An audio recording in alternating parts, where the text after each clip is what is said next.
But look, I don't want to sound pie, but isn't this supposed to be about the future of the school and what sort of education we want for the boys, isn't it? Of course it is. Ends and means, my dear chap. Ends and means.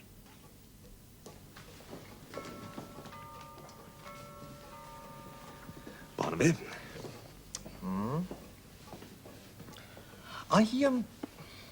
I was chatting to Irving earlier today. Oh, good. And he tells me you know Clapper Smith quite well. Oh. Oh, it's extraordinary. It's not all that extraordinary. Married to a cousin of mine. Really? Well, these things do happen, Carter. Yes, but he's on the Board of Governors. Yeah. And you never let on. You are a cool one, Barnaby. Well, now my dark secret is out, Carter. Well, I say, I'm surprised you're not applying for the headship. You're not, are you? What? Applying for the headship. Absolutely not. You'd make a jolly strong candidate. Thank you, Carter. But you can set your mind at rest. I was once an ambitious young man, I seem to remember. Expected to go far, make my mark, and so on. Only intended to stay here a year or two, then on and up, you know? I look back on those days with a sense of wonder. Forgotten what it's like to want to go far. Yes, yes, I see exactly what you mean. He's very sound, isn't he? Who? Clapper Smith. Very sound. Deep, I hear. Is he? Oh, he's a man of remarkably few words, I can tell you that. Does he ever talk to you about the future of the school at all? Yes, he does, now and then, Carter. What are his views? He thinks the school should have a beagle pack. Oh, It's the only subject on which he holds strong views. Beagling.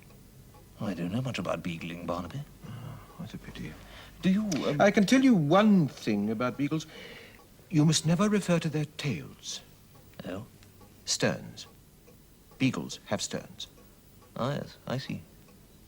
In fact, if you're serious in your application, I think you should go into beagling in some detail. The purchase of a beagle or two might be a wise investment. Well, I don't know about that. You're not ragging me, are you, Barnaby? Absolutely splendid, isn't it, eh? Oh, now, come along. It'll look most impressive in the prospectus. New, modern, fully equipped science laboratory. Don't like the price we have to pay for it. Well, it's Blunt who's paying, my dear fella. Not my point. The price of the laboratory is having Alderman Blunt on the Board of Governors, eh? Can't abide the man. Oh, I think we can cope with him. You know, young Carter's absolutely over the moon about it. That science fella. Far too full of himself for my taste. No, Carter's a very good chap in his way. All good chaps according to you. Mind you, I don't know that I see him as the next headmaster. Heaven forbid. What about that other young fella? Oh, what, Powlett Jones? Well, now, there's a thought. Sound fella. You know, just by coincidence, I believe Ellie's asked him for tea this afternoon. Oh, here they come at last. Poor Brigadier Cooper. Algy must have dragged him all around the new building. Hello there. I hope you haven't wolfed all the cakes, PJ. No, of course he hasn't. He's been helping me to garden. Oh, look at that. He's making the poor man admire his roses. I think this might be your cue, David, to go and have your important conversation. Yes, I suppose I'd better. Oh, it's all right. He only wants to look you over. Like a prize pig. Algy did arrange it for your benefit. Yes, I know, I'm sorry. It's just that I don't know how to cope with this sort of thing. I never know what to say. Oh, nothing much. Just take your cue from Algy. Go on, David. He won't eat you.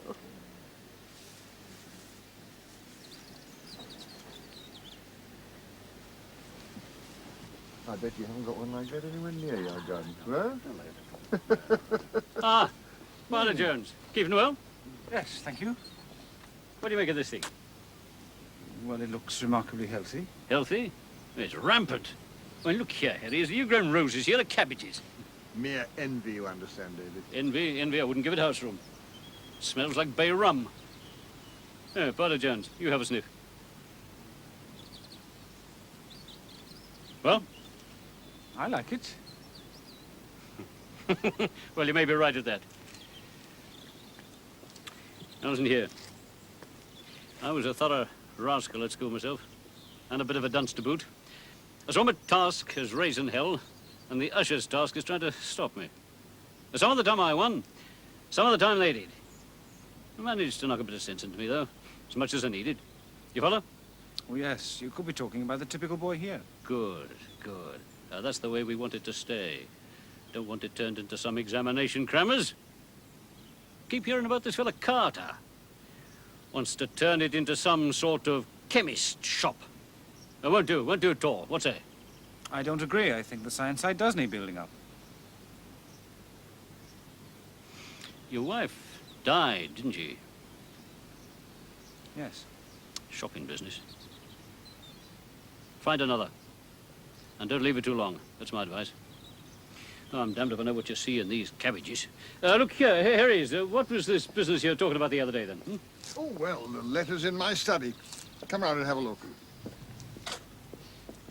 Yeah, all right.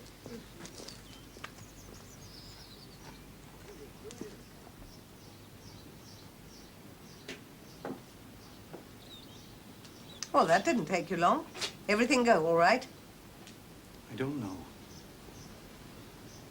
That man's completely ignorant about education. He'd like to take this school back to the Dark Ages. Oh, dear. You've been contradicting him. If getting the headship means I've got to agree with all his reactionary nonsense, I'd rather not have his support or his gratuitous advice about my personal life. You're not very clever at people, are you, David? I don't know what you mean. The Brigadier's a very shrewd man. He's very good at judging people. Good deal better than you, by the sound of it. You didn't hear what he said. No, I didn't. But I should guess that he was testing you out to see whether you'd stand up to him. And if you did, I think you'll find you've got his support, whether you want it or not.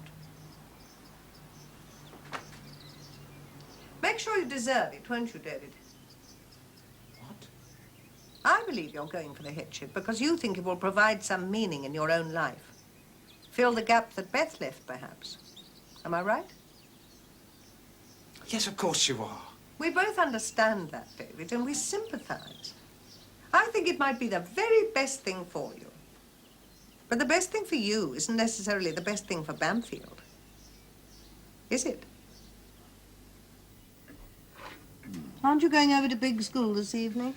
I suppose I must. I do feel a bit like poor old Julius Caesar, though. If it was the Ides of March, I wouldn't go near the place. Half of them treat me as if I'm dead already. The other half keeps sidling up for conspiratorial conversations I can't seem to get the drift of. PJ is being the model of rectitude and keeping well out of my way, but Carter smiled at me this morning. A very nasty sight. Doesn't suit him at all, an ingratiating smile. Matter of fact, I'm a bit worried about that chap's health. He's eaten so many lunches at the Conservative Club, his eyes are popping out of his head. Uh-huh. What'd you do that for? I see no reason to reveal my plans at this stage. Cooper's going round counting his support. On the fingers of one hand, I may say. Looks to me as if Blunt and the Carter camp are a neck in front. You seem to imply that the contest is just between the two of them. Yes, I do, and it's not, you know. There's Pettigrew, Repton man, outstanding classical scholar, turned down a Cambridge fellowship. And then there's the mystery man, a chappie from Cape Town. Very well qualified. What's he called? Alcock. Hardly a reassuring name. You know, the governors have invited me onto the interviewing panel. That's rather nice of them, don't you think? I trust they won't regret it. They haven't given me a vote. I'm just a sort of dog's body still. It'll be fun to be there. Uh-huh.